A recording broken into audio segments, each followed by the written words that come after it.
Hay momentos en los que el tiempo no solo pasa, sino que acusa. En una desaparición o un asesinato, las primeras 48 horas no son un número mágico, son la diferencia entre reconstruir la historia o verla desintegrarse delante de tus ojos. Hoy vamos a meternos dentro de ese reloj invisible que empieza a correr en cuanto alguien desaparece o se descubre un cadáver. Y vamos a desmontar qué ocurre minuto a minuto en la mente de la policía, de los testigos y sí también del criminal. En este episodio vas a entender qué pasa desde que alguien denuncia una desaparición o se encuentra un cadáver hasta que la investigación cruza el umbral crítico de las 48 primeras horas. Te voy a explicar cómo se organiza la policía, qué se prioriza, qué decisiones se toman bajo presión y por qué algunos errores de esas horas ya no se pueden deshacer. Veremos qué dice la criminología y la neurociencia sobre la memoria de los testigos, el estrés de los investigadores y el comportamiento del agresor durante este periodo. También descubrirás por qué muchas series exageran el mito de las 48 horas, pero aún así tienen algo de razón. Y al final tendrás una visión mucho más clara de por qué ese punto de quiebre no está solo en el caso, sino en el cerebro humano que intenta resolverlo. Bienvenidos a Neurocafé, tu podcast con aroma a café y ciencia. Bienvenidos a Neurocafé, ese lugar donde mezclamos neurociencia, crimen, humor ácido, para que empieces a desconfiar un poquito más, pero con fundamento. Yo soy señorita Positora, te traigo café para el cerebro y hoy vamos a entrar en uno de los territorios más tensos de cualquier investigación criminal. Esas primeras 48 horas en las que todo el mundo sabe que algo muy grave ha pasado, pero casi nadie sabe aún el qué. Bueno, ¿cuándo empieza el reloj a contar? Es en la denuncia y en el silencio. En casi todos los casos, el reloj de las primeras 48 horas empieza con algo que no parece importante hasta que lo es. Alguien que no vuelve a casa, no responde a los mensajes, llega tarde a recoger a los niños o falta al trabajo sin avisar. Al principio, el cerebro de los que le rodean hace lo que mejor se le da, inventar excusas tranquilizadoras. Se habrá quedado sin batería, se habrá liado en el trabajo, algo habrá pasado, pero ya aparecerá. En esas primeras horas, la neurociencia de la negación está muy activa. Nuestro cerebro odia asumir que ha pasado algo irreparable y prefiere pensar que es un malentendido logístico. Y esa resistencia a aceptar el peligro puede retrasar la denuncia. Aquí se pierde tiempo valiosísimo, no porque la familia no se preocupe, sino porque el cerebro hace lo imposible por no entrar en modo pánico. Y cuando deja de ser se le ha ido la hora para convertirse en algo va mal, tenemos un problema real, pues ese punto llega cuando los patrones habituales de esa persona se rompen de forma clara. No aparece, no contesta, no da señales y lo más importante, hay una sensación visceral de que todo eso no cuadra. Hay alguien, normalmente un familiar o un amigo cercano, coge el cerebro y llama a la policía. ¿Y qué pasa cuando se llama a la policía? Pues se ponen en marcha protocolos y filtros mentales. Cuando se llama para denunciar una desaparición, no solo se activa un protocolo policial, también chocan dos realidades, la emocional de la familia y la fría del sistema. Al otro lado del teléfono, el operador tiene que hacer preguntas incómodas. ¿Cuándo fue la última vez que la vio? ¿Tiene antecedentes de irse sin avisar? ¿Hay conflictos recientes? ¿Consumo de drogas? ¿Problemas de salud mental? No es que la policía no se lo tome en serio, es que necesitan clasificar. ¿Estamos ante una desaparición potencialmente criminal, una huida voluntaria, una crisis personal o un posible accidente? El cerebro del denunciante está en modo alarma, el del operador en modo filtro. Uno ve peligro en todas partes y el otro necesita señales. Y porque a veces tenemos la sensación de que la policía no hace nada en las primeras horas, porque desde el punto de vista operativo no todas las desapariciones son iguales. Y esta clasificación inicial va a determinar cuántos recursos se activan en esas famosas primeras 48 horas. ¿Y qué tipos de desapariciones cambian el filtro en esas primeras 48 horas? Pues en términos muy generales se suele diferenciar entre desaparición voluntaria, involuntaria y forzada. No vamos a hacer aquí un manual del protocolo, pero sí entender esa lógica. Una desaparición se inclina hacia voluntaria cuando hay antecedentes de escapadas, conflictos graves, intentos previos o señales claras de que la persona podía haberse marchado por decisión propia. Por ponerte algunos ejemplos, pues una nota, un mensaje, un armario vacío de ropa. Se considera potencialmente involuntaria cuando es más probable un accidente, una desorientación en personas mayores, con demencias, con problemas psiquiátricos o situaciones de riesgo sin implicar necesariamente un agresor. Y hablamos de posible desaparición forzada cuando hay indicios de violencia, amenazas, conflictos peligrosos, malas compañías, contexto de violencia de género o crimen organizado. ¿Y por qué esto importa tanto en las primeras 48 horas? Porque no se investiga igual. Si parece un accidente, se prioriza la búsqueda física, en la montaña, en la playa, en carreteras, en ríos, ya eso depende. Si hay sospecha de delito, se activa desde muy pronto la mirada criminalística. Posibles escenarios, últimos movimientos, contactos, enemigos, parejas. ¿Y dónde entra la neurociencia en todo esto? En cómo se decide, bajo presión y en cuestión de minutos, qué tipo de caso es, y en cómo los sesgos del cerebro humano pueden hacer que, a veces, se subestime el riesgo real o se sobreinterprete un detalle que lleva a una pista falsa. Y bien, si aparece un cadáver, el reloj cambia de forma. Hay otra forma de que empiecen las primeras 48 horas que no es por una ausencia, sino por un hallazgo. Alguien que encuentra un cuerpo en un descampado, en un coche, en un camino, en un piso, llama a emergencias y en ese momento el reloj no solo corre hacia adelante, también hacia atrás, porque ahora hay que reconstruir qué pasó antes de que ese cuerpo apareciera ahí. Los primeros que llegan suelen ser las fuerzas de seguridad del Estado. Y aquí ocurre algo muy importante, que las series de televisión muchas veces pasan de largo. Su trabajo no es resolver el caso, es proteger el escenario de un crimen. Asegurar la zona, mantener alejadas las personas curiosas, evitar que se contamine la escena, establecer un perímetro y cuanto más caos, más difícil es preservar la evidencia. ¿Y por qué un paso mal puesto en los primeros minutos puede borrar una pieza clave del puzzle?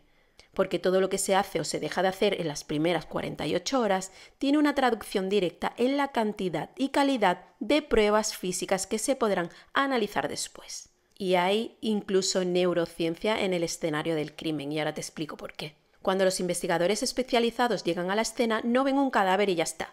Ven una narrativa congelada. La posición del cuerpo, la ropa, el entorno, los objetos, las marcas en el suelo, las ventanas, la iluminación, todos son fragmentos de un relato. El problema es que el cerebro humano odia los huecos y tiende a rellenarlos con suposiciones. Un buen investigador lucha contra eso, tiene que forzarse a observar antes de interpretar y describir sin contar aún la historia completa. Aquí entra en juego la neurociencia de la percepción y el sesgo de la confirmación. Si tú ya crees que es un suicidio, verás detalles que parecen confirmarlo. Si crees que es un homicidio, interpretarás cualquier anomalía como prueba de ello. Pero existen protocolos muy estrictos.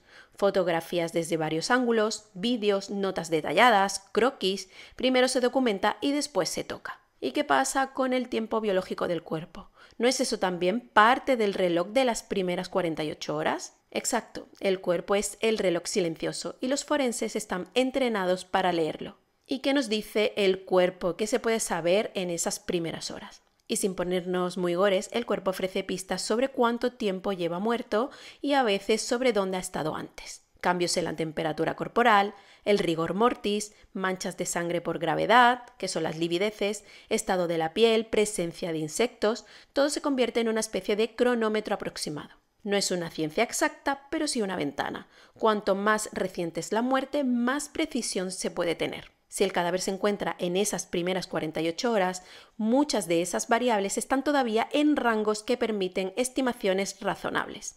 No es lo mismo encontrar un cuerpo a las 3 horas que a los 3 días. ¿Y qué pasa si el cuerpo no aparece, pero la persona lleva 24 horas desaparecida? ¿Sigue existiendo esa cuenta atrás? Pues sí, pero el reloj cambia de forma. Ya no es solo biológico, ahora es un reloj de memoria, de tecnología y de comportamiento. ¿Y qué pasa en las primeras 48 horas en la memoria de los testigos? Una pieza clave de estas primeras horas son los testigos, amigos, vecinos, la persona que vio algo raro, el conductor que pasó por ahí, el camarero que atendió a la víctima. La memoria humana es frágil, moldeable y extremadamente sensible a la emoción o al tiempo. En las primeras horas los recuerdos son más frescos pero también más caóticos. La gente recuerda sensaciones, fragmentos, detalles aparentemente absurdos, un olor, un gesto, una camiseta roja, una frase suelta. La neurociencia nos dice que cada vez que recordamos algo lo reescribimos. Eso significa que una declaración tomada a las 3 horas y otra a los 3 días pueden parecer contradictorias sin que la persona mienta realmente. Por eso se intenta recoger testimonios lo antes posible, con preguntas abiertas y sin sugerir respuestas. ¿Qué viste? ¿Es mejor que era un coche negro?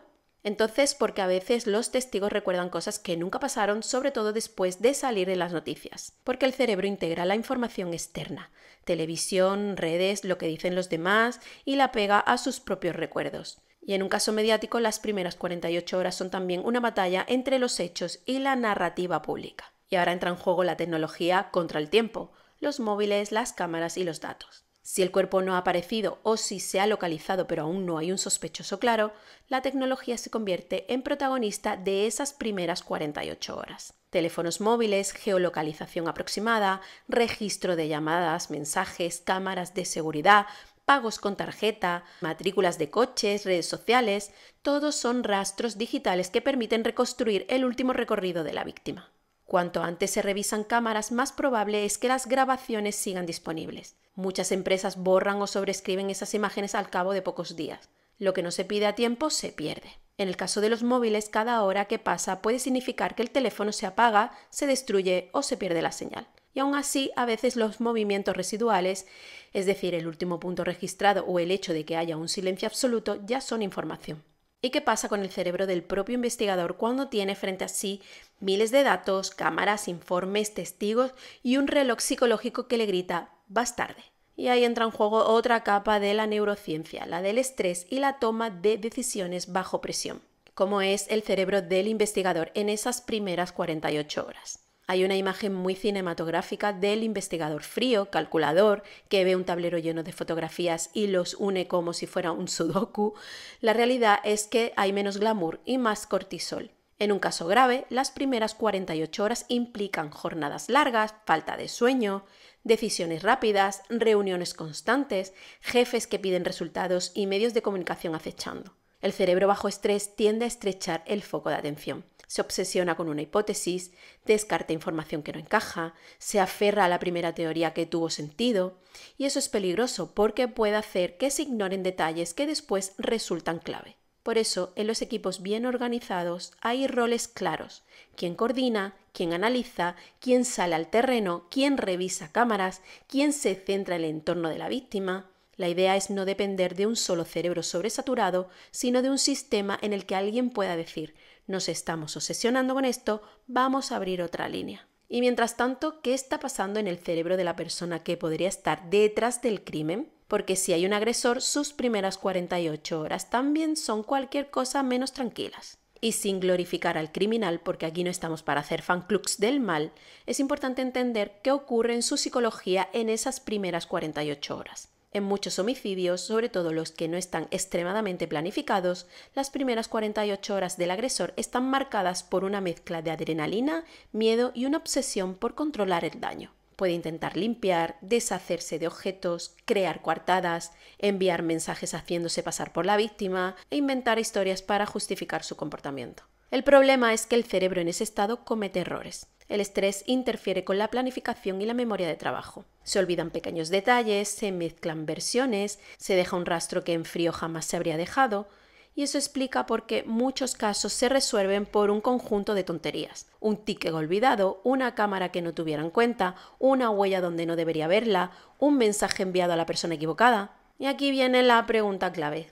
¿Son realmente las primeras 48 horas las que hacen que un caso sea resoluble o es otra cosa a la que está en juego? Las series han hecho famoso el concepto de que si no se resuelve en 48 horas, el caso se enfría. Eso es una simplificación bestial, pero tiene un germen de verdad. Lo que sí sabemos es que en esas primeras horas se concentra una cantidad enorme de información cruda. Recuerdos sin contaminar, grabaciones aún no borradas, señales recientes en el cuerpo, movimientos frescos en cuentas, móviles y errores impulsivos del agresor. Conforme pasan los días, no es que el caso sea imposible, pero la información se degrada, se mezcla o desaparece. Desde la neurociencia podríamos decir que las primeras 48 horas son el momento en el que el cerebro de todos los implicados está en máxima ebullición. Se dicen cosas sin filtrar, se cometen errores, se recuerdan detalles que después se olvidarán y eso puede ser oro o ruido.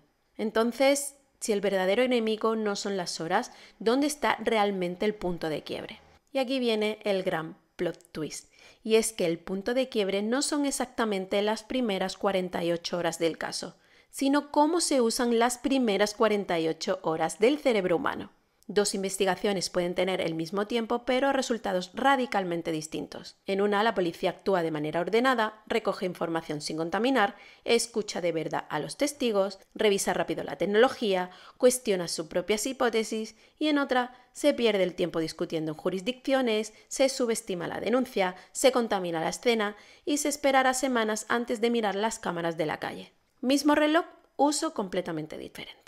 Y lo más inquietante es esto, casi nadie se da cuenta de que está viviendo el punto de quiebre mientras lo vive. La familia no sabe que esa llamada que dudó 6 horas en hacer podía haber salvado una pista crucial. El testigo no sospecha que esa tontería que no dijo en su primera declaración habría encajado perfecto con otro dato. El agresor no imagina que ese mensaje que envió con nerviosismo será la pieza que desmonte su coartada. Y el investigador no siempre sabe que ese detalle que hoy le parece menor será dentro de 6 meses la clave del caso. El punto de quiebre es un momento silencioso en el que el cerebro humano decide, sin saberlo, qué recuerda, qué calla, qué mira y qué deja pasar, y que no se podrá recuperar jamás. Y aquí viene mi reflexión final. Si algo nos enseñan las primeras 48 horas es que el crimen no ocurre solo en la escena donde encontramos el cuerpo o alguien desaparece, también ocurre en cómo respondemos a ese vacío. Nuestro cerebro odia la incertidumbre, quiere explicaciones rápidas, culpables claros y narrativas sencillas. Y precisamente eso es lo que peor sienta a una buena investigación. En un mundo perfecto todos denunciaríamos antes, la policía tendría recursos infinitos, todo el mundo diría la verdad desde el minuto 1 y las cámaras lo grabarían todo. En el mundo real lo que tenemos son personas asustadas, sistemas saturados y cerebros que hacen lo que pueden con lo que hay. Y sin embargo, incluso en ese caos hay algo que se repite. Cuando se combinan ciencia, método y buena dosis de humildad cognitiva, las posibilidades de que la verdad salga a la luz aumentan. Tal vez la lección más incómoda de todo esto es que a veces la diferencia entre un caso resuelto y un caso frío no está en la maldad del criminal, sino en cómo gestionamos ese tiempo en el que todavía no sabemos si estamos ante un drama, una tragedia o una pesadilla que no queremos aceptar. Las primeras 48 horas nos recuerdan que la justicia no depende solo de las leyes y el laboratorio, sino también de algo tan frágil como la memoria, el coraje de hablar y la capacidad de escuchar cuando aún no tenemos todas las piezas del puzzle. Y hasta aquí el episodio de hoy. Si te ha gustado este viaje por las primeras 48 horas y ahora miras el reloj con un poquito más de respeto, ya hemos hecho algo bueno por tu cerebro. Suscríbete al canal si aún no lo has hecho para seguir sirviéndote más neurocafé bien cargado. Dale like a este vídeo y si te ha removido algo, compártelo con esa persona que siempre ve True Crime, pero que nunca había parado a pensar qué pasa en la realidad. Activa la campanita para no perderte los próximos episodios y déjame en comentarios qué tema te gustaría que destripáramos después. Tú pide que aquí seguimos conectando neuronas con café y un poquito de mala leche controlada.